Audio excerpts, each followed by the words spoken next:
이번 이혼으로 제가 겪은 일이 어찌나 기가 찬지 사연을 보내게 됐습니다. 사실 저는 남편과 만나기 전에는 남자와 한 번도 사귀어 보지 못한 모태솔로였습니다. 혼자서 뭐든 할 수 있다는 장녀 특유의 책임감과 든든함이 이상하게도 남자를 사귀지 못하도록 막는 느낌이었습니다. 그러나 남편이 저희 회사에 입사하면서 저에게도 봄날이 찾아왔다고 생각했어요. 제가 연상에다가 남편보다 직급이 높았기 때문에 처음에는 남자로 느껴지지 않았습니다. 그렇지만 저에게 열정적인 남편과 끊임없이 구애하는 그 모습에 반해 결혼을 결심했어요. 연애 시에도 금전 부담은 제가 더 많이 했지만 제가 더 많이 벌고 있으니 괜찮다고 생각하기도 했고요. 지금 생각해보면 결혼을 준비할 때부터 위험한 요소는 많았습니다. 신혼집은 제가 가진 전셋집인데 예단 예물 모두 안 하기로 하고 들어간 거였거든요. 그런 불합리한 조건을 모두 허용할 만큼 저는 남편을 무척 좋아했습니다. 그렇지만 그만큼 사랑했는데 이혼을 하게 된 이유요? 딱 한 가지, 시모의 명품 사랑은 제가 이해하고 넘어갈 수준이 아니었거든요. 게다가 저를 ATM 취급하는 남편과 시모의 몰상식한 행동이 저를 한계로 내몰았어요. 그리고 그 시작은 저와 남편의 5번째 결혼 기념일이었습니다. 그날 아침에 별말 없던 남편이 문자로 연락이 왔습니다. 여보, 오늘 저녁에 백화점 들렸다 가자. 응? 갑자기 백화점은 왜? 왜긴 왜야. 맛있는 거나 먹고 쇼핑이나 하고 오자고. 좋아. 그렇지 않아도 오늘 맛있는 거 먹으러 갈 거라고 예상했어. 풀 메이크업 하고 오길 잘했네. 그치? 오늘 백화점 갈 걸 예상했어? 어쩐지 오늘 아침에 왜 그렇게 화려한 옷을 입나 했네. 다행이네. 메이크업이 쓸모없는 게 아니게 돼서. 오랜만에 외식을 하는 것이기도 하고 특별한 날이었기에 좋은 시간을 보내게 해줄 거라는 설레임을 안고 함께 퇴근해 백화점으로 향했습니다. 사실 아침에 아무 말 없어서 조금 시무룩한 상태였거든요. 설마 결혼기념일을 잊었을까? 서프라이즈가 있지 않을까 하는 생각들을 했으니까요. 이렇게 퇴근 시간 맞춰 외식 이야기를 해주니 그렇게 기분이 좋을 수 없더라고요. 그런데 차를 세우고 올라간 백화점 1층 에스컬레이터 앞에 시어머님께서 떡하니 서 계시더군요. 어머, 어머님, 여기는 어쩐 일로 오셨어요?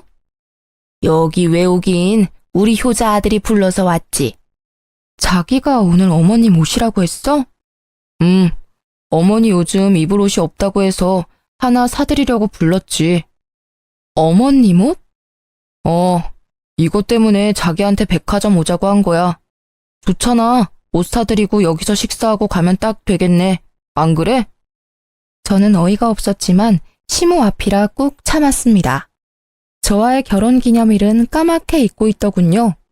남편은 기념일을 자주 잊어버리는 스타일이라 이번에도 그런 거라 생각하고 넘기려고 했어요. 그런데 어머님과 함께 고가의 브랜드점에서 옷을 고르더군요. 어차피 남편이 낼 거라 생각하고 가만히 보고만 있던 제 폰으로 문자가 도착했습니다. 무려 250만 원을 결제했다는 은행의 구매 확인 문자였어요. 저는 당장 이야기는 하지 못하고 꾹 참고 집에 도착하자마자 남편에게 따졌습니다. 당신 정신이 있어? 어머님한테 어떻게 그런 큰 금액의 옷을 사드릴 수가 있어? 그것도 우리 생활비 통장으로. 그 안에 있던 돈 우리 전세계약 연장 때 쓸 돈인 건 알고 있지? 전세계약 아직 시간 좀 남았잖아. 자기가 돈 잘 버는데 무슨 걱정이야? 금방 채워넣으면 되지. 그리고 당신 능력이면 가능하잖아. 걱정하지 마. 그래도 너무 큰 돈이야. 게다가 저번 달에 어버이날에도 용돈 많이 드렸잖아. 그 돈으로 옷 사시면 되는데 어째서 또 당신이 사드린 거야? 그럴 때 쓰라고 용돈 드린 거잖아. 용돈이랑 이번에 나간 옷 금액이면 벌써 돈 500이야. 그 돈은 다른 데 쓰신 모양이더라고. 어버이날 다음 주가 어머니 동창회였는데 들고 갈 만한 백이 없어서 그걸로 가방 하나 사신 것 같던데? 또 명품 가방이야? 올해 들어 벌써 2번째야. 구두, 화장품, 장신구. 매번 사치품이잖아. 어머님한테 그 돈이 전세 계약에 필요한 돈이라고 말씀드렸어? 그걸 왜 말해? 솔직히 당신 모아놓은 돈 좀 있잖아. 그걸로 전세 계약 연장 때 쓰면 되지. 내가 자기 월급을 빤히 아는데 설마 돈 없다고 하지는 않겠지? 그걸 자기가 다 뺏었으니까 그렇지. 그리고 내가 돈만 벌어다 주는 사람이야? 게다가 잘 벌고 잘 모으면 뭐해? 매번 이렇게 상의 없이 돈을 가져가는데 어떻게 돈을 모으냐고. 시어머니에게 용돈 겸 드리는 게 그렇게 아까워? 지금 돈 좀 많이 번다고 유세야? 우리 집이 당신네보다 못 산다고 지금 유난 떠는 거냐고. 시부모님이 어려우면 달라고 할 수도 있지. 꼭 그런 식으로 생색을 내야겠어? 생색이라니 누가 그랬다고 그래. 그런 말이 아니잖아. 우리는 지금 돈을 모아야 하는데 계속 돈을 빼서 시댁에 드리는 자기한테 좀 자중하라고 한 이야기야. 언제나 내가 모으고 당신이 가져가고 이런 식이면 밑 빠진 독에 물 붓는 거랑 뭐가 달라? 그게 생색이야. 돈 좀 잘 번다고 시댁 무시하고 남편 무시하고. 당신도 어차피 돈만 잘 버는 사람이잖아. 당신이 우리 식구들을 아래로 보고 있다는 거 다 알아. 시어머니한테 드리는 돈이 아깝다고 생각하는 것 자체가 우리 가족을 무시하는 거랑 다름없다고. 정말 그렇게 생각해? 지금 생활비의 절반 넘게 시댁으로 들어가. 내가 언제 친정에 돈 그만큼 준 적 있어? 내가 자기를 무시하는 게 아니라 자기가 날 무시하는 거지. 필요하면 친정에도 똑같이 돈 나눌까? 나눠. 대신 네 돈으로 돈 들여. 난 한 푼도 못 줘. 친정집에 들어가는 돈이 아까워서가 아니라 네가 하는 짓이 쪼잔하고 치사해서 안 줄 거야. 난 내 돈으로 효도하는 건 당연하다고 생각해. 그럼 너도 네 돈으로 효도해. 나는 앞으로 생활비는 내 카드로 쓸게. 대신 당신은 생활비 통장에 꼬박꼬박 생활비 넣어놔. 그리고 당신한테 준 내 명의로 된 카드도 없애버릴 거니까 알아서 해. 뭐? 갑자기 카드는 왜 없애? 당신이 변화하는 모습 보일 때까지는 안 만들어줄 거야. 앞으로 시댁에 돈 갖다 드리면 나중에 나도 똑같은 금액 친정 어머니께 드릴 거야. 물론 내 월급에서. 시댁에 드릴 돈은 이제부터 자기가 알아서 마련해. 카드를 없애겠다는 제 협박이 통했는지 자기 돈으로 효도하기는 싫었는지 심호흡계에 더 이상 돈을 쓰지 않더군요. 그러나 복병은 따로 있었습니다. 생신을 맞이한 시어머님의 생신 축하 자리에서 있었던 일입니다. 저는 그날 어머님이 좋아하시는 명품 스카프를 준비하고 코스 요리점까지 예약해 놓은 상태였습니다. 그러나 막상 시모께서는 명품 선물을 받으시고는 심드렁한 목소리로 말했습니다. 이번 생일에는 크루즈 여행을 가고 싶은데 가능하겠지? 네? 무슨 말씀이신지. 이번 생일 말이야. 우리 개원들이 크루즈 여행을 간다지 뭐니. 나만 빠질 수도 없잖아. 당신 또 그 소리야? 내가 안 된다고 했는데 왜 애들한테 그 얘기를 꺼내? 아니, 돈 잘 버는 며느리가 있는데 그 정도도 못한다 그러면 남들 욕해요. 게다가 나 혼자 가는 거라 돈도 얼마 안 드는데 왜 당신이 가라 마라 난리예요? 돈 1,000만 원이 얼마 안 들어? 그리고 가려면 당신 돈으로 가지 왜 애들한테 손을 벌려? 내가 무슨 돈이 있어요? 며느리가 뭐라고 했는지 아들놈도 용돈이라고는 한 푼도 안 주는데. 지금껏 며느리가 자기 손으로 돈 준 거 본 적 있어요? 내가 뭐라도 사달라고 해야 겨우 사줬다고요. 당신이 졸라서 받았으면 그걸로 된 거지. 시어머니가 돼가지고는 만날 때마다 돈. 당신은 대체 어른이 돼가지고 언제쯤 제정신 차릴 건데? 아우, 답답해. 예, 며느라가. 네가 대답해봐. 내가 요구하는 게 너무하다고 생각하니? 다른 사람들은 며느리 사위가 비용 부담한다는데 내가 그 친구들 틈에서 못 간다 그러면 너랑 네 남편은 뭐가 되니? 시모 여행 하나 안 보내준 나쁜 며느리 아들밖에 더 돼? 시부모님이 싸우시는 걸 보는 것도 곤혹스러웠지만 그렇다고 1,000만 원이라는 금액을 선뜻 드릴 수도 없는 노릇이었습니다. 어머님, 죄송한데 저희도 금액이 너무 커서 당장 마련할 수는 없을 것 같아요. 저는 최대한 간곡히 돌려 말했습니다. 남편은 아무 말 없이 밥만 먹고 있으니 누군가는 대답을 해야 했어요. 그래서 못 해주겠다는 거니? 늙는 것도 서러운데 며느리 눈치까지 봐가면서 살아야 해. 그리고 너 거짓말하는 거 아니다. 너희 전세 연장 계약 때문에 목돈 모아놨다며. 차라리 전세 빼서 우리 집 들어오고 모아놓은 돈으로 크루즈 보내주면 될 거 아냐. 저는 정신이 아득해졌습니다. 합가라니. 게다가 같은 지붕 아래 살면서 비싼 걸 사달라고 할 때마다 등살에 시달려야 할 제 미래가 보이기 시작했죠. 그러면 괜찮겠네. 전셋집 연장으로 마음고생 안 해도 되고 전세금도 생길 거 아냐? 남편은 그저 돈이 생긴다는 생각에 즐거워 불난 집에 부채질을 계속하고 있더군요. 남의 속도 모르고 짓거려대는 그 입을 어찌나 막아버리고 싶던지. 죄송한데 저는 전세를 뺄 생각이 없어요, 어머님. 가뜩이나 야근도 많은데 괜히 신경만 쓰이실 거고 무엇보다 직장이 너무 멀어요. 만약 이쪽으로 옮기면 직장을 그만두고 다른 곳으로 옮겨야 할지도 몰라요. 서운하다 얘. 이러니까 매번 네가 식구가 아니라 남처럼 보이는 거야. 시부모님 공경할 줄도 모르고 따박따박 말대꾸나 할 줄 알지. 죄송한데 어머님, 지금 착용하고 계신 옷, 가방, 구두, 귀걸이, 그리고 지금 손에 들고 계신 스카프까지 모두 제 월급에서 빠져나간 것들이에요.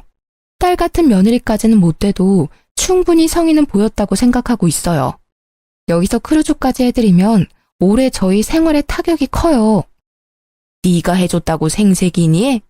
시어머니한테 이렇게 대놓고 이야기할 정도면 어지간히도 우리를 무시하는 거지. 넌 너희 엄마한테도 이런 식으로 말대꾸하고 사람 무안 주고 그래? 저희 어머니는 금전이나 물건을 요구하신 적이 없으세요. 그래서 제가 더 해드리고 싶은데도 못 해드리고 있고요. 그리고 말대꾸가 아니라 간곡히 말씀드리는 거예요. 저희는 정말로 크루즈 경비에 내드릴 돈이 없어요. 기가 막혀서 너 지금 나를 돈이나 요구하는 천박한 사람이라고 생각해? 됐어. 니네가 해준대도 내가 싫어. 앞으로 우리 집에 오지 마라. 너희한테 줄 생수도 아까우니까. 결국 화가 난 시모는 시부를 데리고 나가셨고 남겨진 저는 남편에게 한 소리를 들었습니다. 당신은 꼭 그런 식으로 말해야 돼? 좀 더 좋게 말할 수도 있잖아. 그냥 안 된다고만 하면 될걸. 꼬투리 잡듯 말을 해서 어머니가 화나셨잖아. 나도 화났어. 그럼 당신이 이야기하지 그랬어. 아까는 입 꾹 다물고 있더니 이제 와서 난리야. 게다가 어머님이 그렇게 쉽게 포기하실 분이야? 아님 자기 월급에서 빼서 드려. 그건 안 말릴 테니까. 진짜로 다시 생각해봐. 본가로 들어가면 돈도 아끼고 좋잖아. 너 살림에 신경 안 써도 되고 전세금 목돈도 생기고 그걸로 재테크하면 돈도 금방 벌어. 본가로 들어가면 돈이 더 들겠지. 멀리 사는 지금도 불러내서 명품 사서 계산 우리한테 하라고 하는데 같은 집에 살면 어떤 요구를 하실지 상상도 안 가. 당신이 어머님 요구 다 들어줄 자신 있으면 가. 나는 내 집에서 편하게 살 테니까. 결국 합가와 크루즈 이야기는 다행히 흐지부지 되었습니다. 그러나 어머님은 그 뒤로도 저와 남편을 불러내어 명품을 사드리는 행동을 멈추지 않았습니다. 이때까지만 해도 저는 이혼은 생각도 않고 있었어요. 그 사건이 터지기 전까지는요. 사실 제게는 남모를 고민이 하나 있었어요. 결혼 5년이 넘어가는데 애가 생기지 않는다는 거였습니다. 남편도 시댁도 그 문제로 저에게 말을 꺼낸 적이 없어서 다행으로 생각했습니다. 그리고 임신을 확인했을 때는 어찌나 기분이 좋던지 시댁분들께 가장 먼저 알려드렸어요. 그리고 다음 달 어머니께서 갑자기 저희 집에 찾아오셨습니다. 소원해졌던 사이였기에 시모의 방문에 살짝 긴장했었어요. 그렇지만 집에 오신 어머님의 태도는 예전과는 정반대더군요. 예, 며느라가 이번 교통사고 때 다친 어깨가 아파서 한의원 들렀다 오는 길에 네 생각나서 보약 한 재 지었다. 임산부한테 좋다니 꾸준히 먹어. 다 먹고 나면 또 한 재 지어줄 테니 꼭 연락하고. 어머님, 감사합니다. 그런데 임신 중에는 약은 조심해야 한다고 의사 선생님께서 말씀하셨는데. 괜찮아. 이 약은 한의원에서 임산부의 기력을 보강하기 위한 약이라고 해서 일부러 지어온 거야. 그럼 임산부도 먹어도 되는 약이에요? 그래, 기력도 보해주고 아기집도 튼튼하게 해준다고 해서 특별히 가져온 거니 잘 챙겨 먹어. 너 일이 많아서 걱정이다만 네가 잘 알아서 하리라 믿는다. 약은 아침, 점심, 저녁 3번씩 거르지 말고 꼬박꼬박 챙겨 먹거라. 네, 걱정 마세요. 어머님이 주신 약이니 꼭 잘 챙겨 먹을게요. 그 한약을 전해주는 어머님의 표정이 세상 다시 없을 만큼 온화해 보여서 저는 어머님도 손주를 기다려왔다고 생각했습니다. 그래서 꼭 이 아이를 지키겠다고 다짐했어요. 그런데 한약을 먹고 일주일 뒤부터 배가 살살 아프더니 피가 비치기 시작했습니다. 깜짝 놀란 저는 당장 산부인과를 달려갔습니다. 아기집 주위로 피고임이 좀 보입니다.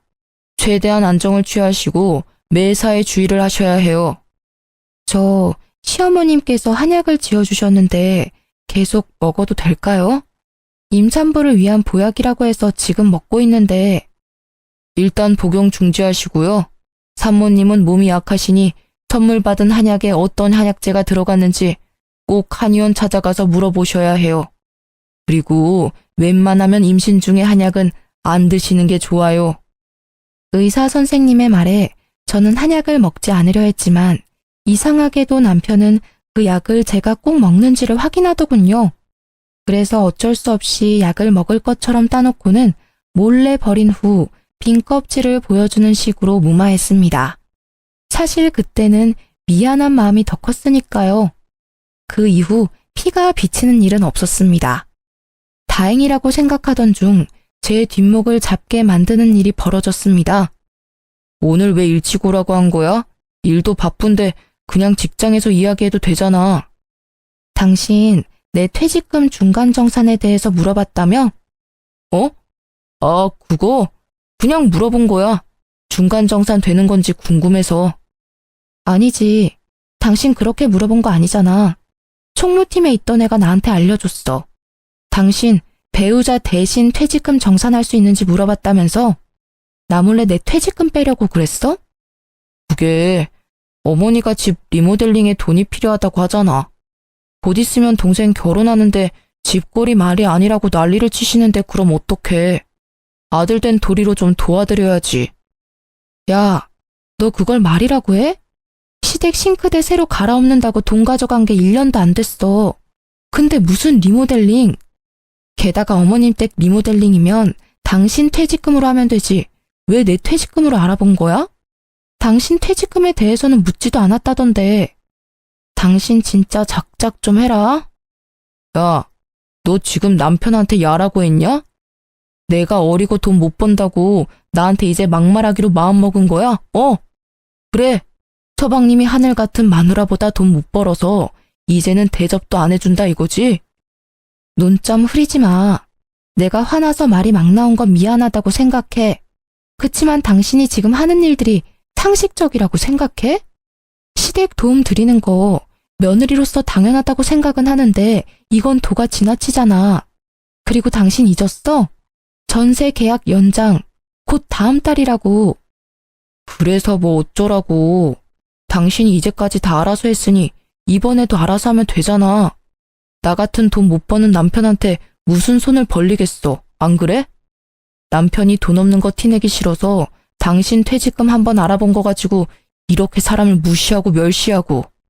당신이 우리를 이렇게 생각하는 거 처음부터 다 티났어. 그 시선이 싫어서 어머니가 계속 명품을 요구하시는 거라고. 알아? 내가 당신 무시했으면 당신 애를 왜 가져?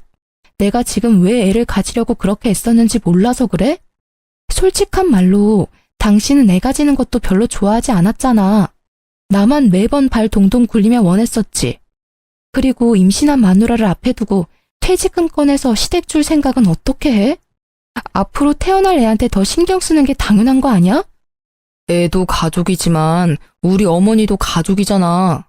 너도 생각하는 수준이 딱. 아휴, 됐다. 됐어, 말을 말자. 또 뭐라고 하면 임신한 여자한테 해도 될 소리 안 될 소리 하면서 잔소리 할 거니까 그냥 여기서 그만해. 기가 차서. 진짜 그렇게 생각했니? 나와 내 아이가 당신한테 그 정도밖에 안 되는 게 정말 놀라울 정도야. 태교에 전념해도 모자랄 시간에 당신하고 신랑이 하는 것도 지친다. 지금 경고하는데 내 퇴직금 건드리지 마. 어차피 총무팀에 이야기해놔서 건드리지도 못하겠지만 내가 모아놓은 돈 가져갈 생각 꿈에도 하지 마. 그렇게 으름장을 놓고는 저는 시모께서 지어주신 한약을 들고 친정으로 갔습니다. 한약을 가져가지 않자 남편이 왜 안 가져가냐고 난리쳐서 들고 온 거였어요. 그 모습에 그래도 내 몸 생각해주는 건 남편밖에 없다고 생각했어요. 물론 그 약이 제 몸에 맞지 않아서 먹지 않는다는 말은 하지 않았어요. 친정에 가니 오랜만에 외삼촌께서 와 계셨습니다. 외삼촌은 한의사로 일하고 계시는데 이참에 한약이 제 체질과 왜 안 맞는지 물어보려고 시모께 받은 한약을 보여드렸어요. 박스 뒷면에 적힌 성분들을 꼼꼼히 살펴본 외삼촌이 굳은 얼굴로 물어봤죠. 이거 네가 먹을 수 있는 한약이 아닌 것 같은데? 누구한테 받았니? 근데? 분명히 어머님이 저한테 맞는 약을 지어오셨다고 하셨는데요. 그렇게 말씀하셨다고? 그럴 리가 없는데. 내가 지은 게 아니니 가타부타 말은 못하겠지만 혹시 모르니 꼭 이거 지어준 한의원 가서 물어보고 먹어. 한약이든 양약이든 잘못 먹으면 큰일 나. 임산부가 입에 대는 건 뭐든 조심해서 나쁠 거 없으니까. 덜컥 겁이 난 저는 약이 들어있던 상자에 적혀있던 한의원 상호와 전화번호를 보고 전화를 했습니다. 직접 와야 한다는 이야기에 저는 한약을 들고 한의원으로 갔습니다. 선생님, 저기 이 한약 성분을 알아보려고 왔는데요. 저희 한의원 한약이 맞네요. 혹시 언제 오셨나요? 제가 지은 게 아니라 저희 어머니께서 지어서 저 먹으라고 주셨어요. 어떤 성분인지만 알면 되는데. 한번 볼게요. 아, 그건 교통사고 환자분들 어혈 뺄 때 쓰는 약재예요. 네? 임산부들이 먹는 약이 아니고요? 네네, 이건 아니고요. 임산부들에게 처방하는 약재는 따로 있어요. 이 한약은 어혈을 제거해서 뭉쳐있는 피를 순환이 잘 되도록 만들어준다는 뜻이라서 자궁이나 임산부에게 맞는 한약재는 따로 있어요. 지을 때 미리 말씀드렸는데요. 진짜로 이걸 저희 어머니가 처방 받아가신 건가요? 네, 이날 아드님이랑 같이 오셨더라고요. 아드님이 효자이신가 봐요. 같이 오셔서 설명도 같이 듣고 계산도 하시던데요. 저는 분노와 배신감으로 치를 떨며 집으로 돌아왔습니다. 제 몸 상태에 전혀 맞지 않는 한약을 주신 시모와 그에 동조했을 남편. 저는 이해가 되지 않는 마음에 남편에게 물어보기로 했습니다. 뭐라도 말해줄 거라는 생각으로 남편의 퇴근 시간을 기다렸습니다. 뭐야, 왜 불도 안 켜놓고 집안에 귀신처럼 앉아있어? 당신, 이 한약 뭔지 알고 나한테 먹였지? 무슨 소리야. 그거 우리 엄마가 사다 주신 보약이잖아. 보약? 시침이 뗄래? 나 이 한의원 갔다 왔어. 무슨 약인지 다 듣고 왔다고. 나는 몰라. 엄마가 가서 처방받아온 약이라서. 그래서 무슨 약인데? 당신은 몰라? 말이 되는 소리를 해. 한의원에서 당신이 어머님이랑 같이 와서 설명 다 듣고 계산까지 해주고 갔다고 친절히 알려주던데. 그래도 모른다? 대단하네. 어떻게 그런 말도 안 되는 짓을 저질러? 아니, 나는 진짜로 말렸어. 그런데 엄마가 그래도 따지고 보면 다 당신 좋으라고 한 일이야. 봐, 당신이 임신, 출산, 육아휴직이라도 들어가면 경력도 단절될 수도 있고 또 육아휴직 후에 복귀도 못할 수 있잖아. 그런 걱정하는 마음에 어머니가 그렇게 하자고 한 거야. 그게 어떻게 나를 위한 거야. 말이 되는 소리를 좀 해. 이해가 하나도 안 돼. 내가 못 벌면 당신이 벌면 되잖아. 우리 아이야. 어렵게 가진 아이라고. 그런데 그런 아이를 이렇게 쉽게... 정상이니? 나는 당신만큼 돈 많이 못 벌잖아. 게다가 직급도 당신보다 낮고. 여러모로 나보다는 자기가 일을 해야 생활이 돌아가니까 그래서 그런 거지. 정말로 다른 의도 같은 건 없어. 맹세할 수 있어. 다른 의도? 다른 의도라는 건 빨대 꽂을 사람 없어지는 걸 걱정하는 마음이라는 거겠지? 그런 식으로 말한 건 아니잖아. 막말로 육아가 얼마나 힘들어. 게다가 살림하면서 일하고 육아를 병행하는 게 얼마나 힘든지 여러 사람들한테 들어서 알잖아. 어떻게 당신한테 그런 일을 시켜? 그걸 나한테 다 시킬 생각이었어? 소름 돋는다, 진짜. 적어도 나한테 일을 시키고 싶으면 당신이 육아와 살림을 도맡아 한다고 그러지 그랬어. 그런 생각은 왜 못하는 거야? 아니, 그런 생각을 애초에 안 한 거겠지. 넌 편하게 돈이나 벌어다 줄 여자를 찾고 있었으니까. 아니야, 여보. 진짜로 아니야. 전부 어머니가 생각해낸 거야. 따지려면 내가 아니라 어머니한테 따져. 자신이 궁지에 몰리자 시모를 소환하는 남편을 보니 웃기지도 않았습니다. 그렇게 하면 자신이 저지른 짓이 없던 일이 될 거라고 믿었던 걸까요?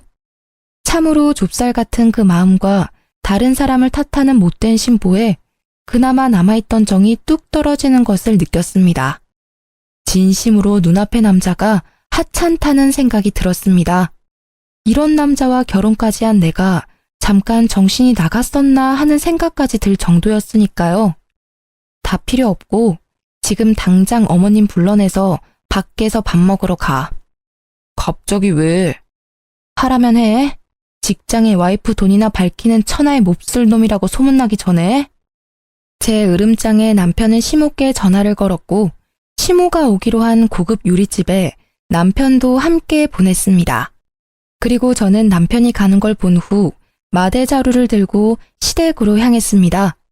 시모가 집에서 나오는 것을 확인한 저는 시댁으로 들어갔습니다. 아버님이 저의 방문을 보시더니 의아해하시면서도 문을 열어주셨습니다. 아가, 웬일이냐? 네 어머니 지금 집에 없는데? 괜찮아요, 아버님. 어머님 안 계시는 동안 잠깐 제가 맡아야 할 것들이 있어서요. 그렇게 말하고 저는 제 카드로 어머님께 사다 드린 명품들을 모두 마대자루에 넣었습니다. 가방, 구두, 옷, 액세서리까지. 넣다 보니 그간 내 돈으로 사들인 것들이 엄청 많더군요. 눈에 보이는 것만 집었는데도 이미 1년치 연봉이더라고요. 저는 한참 더 집을 뒤져 시모의 명품 컬렉션을 모두 마대자루에 담았습니다. 그리고 남편에게 전화해서 시댁으로 어머님 모시고 오라고 했습니다. 집에 들어온 제가 명문 모를 일들을 하고 있으니 시부께서 제게 묻더군요. 이게 다 무슨 일이냐? 혹시 아버님도 알고 계셨어요? 뭐를 말이냐? 산모가 먹으면 안 되는 한약을 일부러 어머님이 주셨어요. 교통사고 난 사람이 먹는 거라던데 한약 어머님 거 맞죠? 뭐? 그거 얼마 전에 교통사고 때문에 받아온 한약인데 왜 자기 거를 너한테 줘? 제 말을 듣던 시부께서는 눈을 동그랗게 뜨고는 반문하더군요. 아버님은 모르는 눈치였습니다. 그게 다행이라고 해야 할지 불행이라고 해야 할지 알고 계셨다면 아버님 선에서 멈춰주셨을 텐데 말이죠. 네가 뭘 잘못 알고 있는 걸 깨다. 그 옆엔 내가 아무리 노망이 들어도 그런 짓을. 그런데 사실이었어요. 이미 남편한테 다 들었거든요. 남편은 어머님이 다 시키신 일이래요. 제가 도대체 무슨 나쁜 짓을 저질렀길래 저한테 이런 일을 하시는 걸까요? 세상 천지에 어떤 시어머니가 그런 망측한 짓을 해요? 소리를 지르며 오열하는 제 모습에 시아버님도 어찌할 바를 모르고 있었습니다. 설마 진짜 그런 일을 저질렀을 거라고 생각지도 못하는 모습이셨어요. 제가 뭔가 오해를 하고 계신다고 생각하시는 시부의 모습이 참으로 딱해 보였습니다. 그때 도어락 문이 열리고 두 사람이 들어왔습니다. 시모께서 들어오시자마자 마대자루에 담긴 본인의 명품들을 보고 난리가 나시더군요. 어머, 얘, 이게 다 뭐야? 왜 집안 물건을 왜 꺼낸 거니? 게다가 이 귀한 것들을 왜 구겨서 자루에 넣은 거야? 세상에, 우리 애기들 몸에 스크래치 생기잖아. 분위기 파악 못하고 귀한 명품 애기들 상처 생길까 전전긍긍하는 시모를 보니 방황하던 마음에 확신이 섰습니다. 아, 이 집 구석은 안 되겠구나. 이혼이 답이구나 하고요. 어머님, 제가 정신적인 충격을 너무 많이 받아서 어머님께 위자료를 톡톡히 받아야겠어요. 그치만 줬다 뺏는 건 예의가 아니니까 이렇게 먼저 물어보려고 대충 보이는 것들만 넣어놨으니 이해해 주세요. 뭐? 미쳤어? 시애미한테 정신적인 충격? 위자료? 난 네가 무슨 말을 하는지 하나도 모르겠다, 얘. 저는 한약을 시모 앞에 툭 하고 던졌습니다. 모르세요? 이 한약이 어떤 한약인지 제가 알았는데도요. 한약? 아이, 그건... 제가 이 한약 지으신 한의원 가서 직접 물어봤다고 해도 모른 척 하실 건가요? 예, 네가 오해하는 거야. 나는 다 널 위해서 그런 거야. 애 키우면서 일하는 게 얼마나 힘든지 알잖아. 솔직히 우리는 손주 같은 건 크게 관심 없고 네 건강이 최고라서 그랬어. 그게 잘못이라면 잘못이겠지. 그래도 나는 잘못했다는 생각은 안 해. 다 널 위해서라니까. 그러세요? 그런데 어쩌죠? 저는 이미 알고 있는데요. 그 한약 저한테 주신 진짜 이유. 제 돈 때문이잖아요. 제가 벌어다 줄 돈이요. 어머님이 그토록 사랑하는 명품 사줄 제 돈 말이에요. 그것 때문에 이런 짓을 저지른 거잖아요, 둘이서. 누가 그런 말을 해? 절대로 아니야. 나는 그런 적 없다. 그것보다 날 못된 심으로 몰아가려는 네 행동이 더 나쁘다고 생각하지 않니? 듣고 있던 시부께서 경악한 얼굴로 시모께 소리를 빽 지르셨습니다. 저도 언제나 점잖으신 시부의 그 모습에 깜짝 놀랐어요. 그만! 당신이 이번에는 무조건 잘못했어.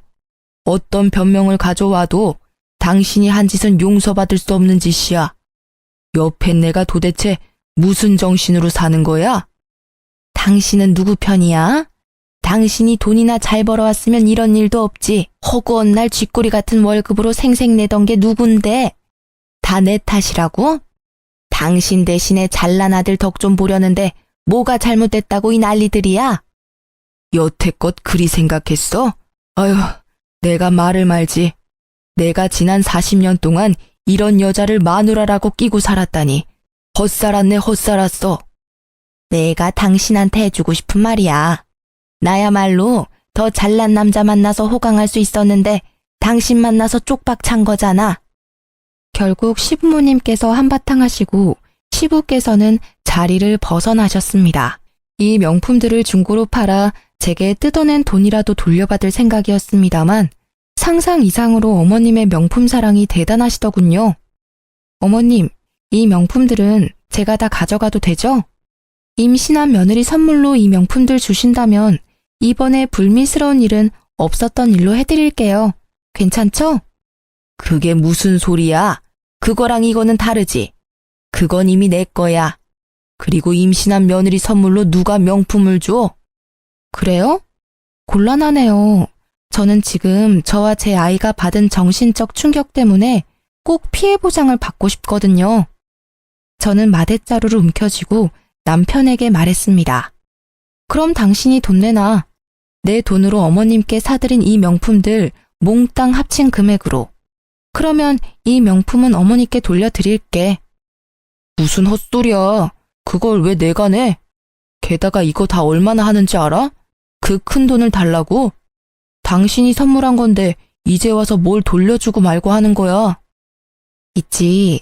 선물이란 건 사랑하고 존경하고 좋아하는 마음으로 드리는 거야. 그런데 그 마음이 배신당한 것도 모자라 이런 일까지 당했으니 그 마음이 몽땅 사라지는 것도 당연한 거 아니야? 그래. 당신까지 안 된다면 그냥 다 없애버릴게. 안 돼. 안 된다. 얘 그냥 돈 줘버려. 내 가방 망가뜨리면 용서 안 해. 절대로 가만두지 않을 거야. 고작 가방의 히스테릭한 모습으로 소리를 지르는 시모의 모습에 저는 냉소가 터져나오는 것을 막으며 말했습니다. 어머님께서는 아직까지 중요한 게 뭔지 모르시네요. 고작 명품 때문에 이러시면 곤란하죠. 어머님께서 망치려고 했던 건 사랑만 받아도 모자랄 정도로 귀하고 소중한 거예요. 제가 지금 기분이 너무 안 좋거든요. 수 틀리면 확 다 찢어버릴지도 몰라요. 예, 진정해라. 미안해. 내가 미안했다. 그래, 돈은 네 남편이 다 돌려줄 거야. 엄마, 무슨 소리 하는 거야? 나도 주고 싶은데 돈이 없어. 당신도 잘 알잖아, 내 사정. 코인 투자했다가 다 잃은 거. 돈 없으니까 알아서 해. 그래서 안 주겠다는 말이야? 안 주겠다는 게 아니라 지금 당장 돈이 없다는 거잖아. 돈 있으면 좋지. 근데 없잖아. 어쩌라는 거야? 아, 그러면 돈이 있으면 나한테 돈을 주겠다는 거야? 그래, 있으면 주지. 안 주려는 게 아니라 못 주는 거야, 없으니까. 그래? 그럼 됐네. 이건 시어머님 돌려드릴게. 당신은 나랑 같이 회사 가서 퇴직금 정산해. 당신 퇴직금 한 3천 있었나? 여기 명품들 가격의 절반 정도겠지만 중고인 걸 감안해서 그 정도로 봐줄게. 뭐? 그건 절대로 안 돼. 퇴직금을 가져가다니. 그거 내 전 재산이야. 난 당신하고 이혼할 거야. 당신과 이혼 소송을 하면 누구한테 더 유리할지 알고 있어? 나야. 당신은 유책 배우자니까. 나는 당신이 합의 안 해줘도 상관없어. 당신이 그 퇴직금 안 주면 이혼 소송으로 당신 재산 다 가져오면 되니까. 그때는 3천만 원 정도로 끝낼 생각 꿈에도 하지 마. 남편은 결국 3천만 원의 퇴직금을 중간 정산해서 저에게 주었고, 저는 남편을 당장 집에서 쫓아보냈습니다. 전셋집도 내가 마련했고, 이 집안에 있는 모든 게 내 돈으로 산 거니까 자기는 자기 물건 챙겨서 당신 집으로 가. 그리고 얌전히 이혼 서류나 기다리고 있어. 열쇠며 도어락이며 싹 다 바꾸고 경비실에 남편과 이혼했고 이 집에 안 사니 외부인 절대 들이지 말라고 신신당부까지 했습니다. 이혼 서류를 받은 남편은 여전히 제가 벌어들일 돈과 재산에 미련이 남았는지 저에게 연락을 해오더군요. 여보, 냉정하게 생각해봐. 애를 낳았는데 아빠가 없으면 애가 얼마나 힘들겠어. 남자애면 아빠가 있어야 하고 여자애면 더더욱 아빠가 있어야 하잖아. 애들한테 아빠의 존재를 빼앗는 게 얼마나 나쁜 일인지 알고 있어? 그렇게 애 생각하는 남자가 그런 대담한 생각을 했어? 그래, 애가 태어나서 친아빠라는 놈이 돈 때문에 엄마에게 어떤 짓을 했는지 말해주면 애가 엄청 좋아하겠다, 그치? 어디서 약을 팔아? 그런 말에 속아 넘어갈 줄 알았어? 내가 하도 당한 게 많아서 당신 말이라면 믿고 싶지도 않아. 그러니까 2번 다시 이런 시덥잖은 이야기로 연락하지 마, 소름 끼치니까. 그 뒤로 전 남편의 연락은 없었습니다. 이혼 후 저는 바쁜 날을 보냈습니다. 혼자서 임신과 출산을 준비하는 것이 보통 일이 아니었지만 친정 식구들이 있어 다행히 잘 해결할 수 있었죠. 아기가 태어나고 첫 돌에 친정어머니가 수고했다며 아기 금부치 사준다며 백화점에 저를 데리고 갔어요. 전 남편이 자주 가던 백화점이라 가고 싶지 않았는데 그 나쁜 예감이 딱 들어맞았는지 하필 가방 매장 앞에서 시모를 만나게 됐습니다. 어머, 안녕하세요. 잘 지내셨어요? 그래. 애가 많이 컸구나. 네. 아빠가 없어도 무럭무럭 잘 커줘서 고마울 뿐이죠. 혹시 가방 사러 오셨어요? 예전에도 이 브랜드 좋아하셨잖아요. 뭐, 그렇지. 그냥 보러 온 거야. 저도 오늘은 명품 가방 사러 왔거든요. 이상하게도 시모의 몸에 걸친 것들 중에 명품이라고는 하나도 없더군요. 그렇게나 애착하던 가방들도 다 어쨌는지 5만 원짜리 가방을 들고 계셨습니다. 저는 멀뚱멀뚱 서 있는 시모를 무시하고 매장 안으로 들어갔습니다. 엄마, 애 봐주느라 고생하는데 내가 가방 사줄게. 예쁜 걸로 골라봐. 얘, 무슨 가방을 사준다고 그래? 아니야, 나는 그런 거 없어도 괜찮아. 내가 사주고 싶어서 그래. 딸 벌어둔 돈도 많은데 이럴 때 안 쓰면 언제 써? 자, 이거 어때? 비싸서 그런지 엄청 예쁘다.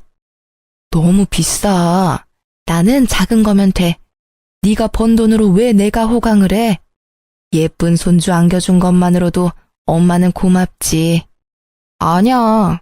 내가 엄마한테 느끼는 고마움의 정도는 이 제일 비싼 가방으로도 모자랄 정도거든. 자, 내가 사줄게. 걸쳐봐. 진짜 잘 어울린다. 친정어머니의 만류에도 결국 제일 비싼 가방을 사는 절 보고 있는 시모 눈빛이 어찌나 애처로운지 웃음이 다 나더군요. 왜 구경만 하고 있으세요? 하나 구매하세요. 신상이라 예쁘게 잘 빠졌네요. 멀뚱히 저희만 바라보는 시모를 보며 저는 일부러 약 올리듯 말했습니다. 그리고 나오는 길에 주얼리 샵이 있길래 그곳도 들렀습니다. 애기 돌이라서 금목걸이랑 금팔찌를 해주고 싶어서요. 합쳐서 10돈 정도로 해서 찾아봐 주세요. 엄마, 무슨 10돈이나 해. 돈도 없으면서. 그냥 금반지 하나면 된다니까. 젖손주야. 얼마나 예쁜데 엄마가 그것도 못 해주겠어? 아, 저기 나왔다. 우리 손주 한번 걸쳐볼까요? 그렇게 친정어머니는 애기 몸에 팔찌며 목걸이, 반지까지 걸치게 하고는 예쁘다 하고 칭찬해줬습니다. 아기도 방긋방긋 웃으며 외할머니한테 세상 예쁜 미소를 보여주었어요. 당신이 외면한 손주, 몸에 주렁주렁 금 걸치고 외할머니께 사랑받으며 잘 있는 모습 한껏 보여주고 왔습니다. 우리를 바라보는 시모의 모습이 어찌나 처량하던지 동정심까지 돌아올 뻔했다니까요. 물론 고가의 명품 가방을 보던 그 욕심 가득한 눈빛 때문에 그럴 일은 없었지만요. 나중에 알고 보니 전 남편이 시모의 명품들을 모조리 다 갖다 팔았다고 하더군요. 저에게 빼앗겼다고 생각한 퇴직금을 다시 돌려받을 심산이었는지는 모르겠지만 그걸 듣고는 어찌나 고소한 기분이 들던지요.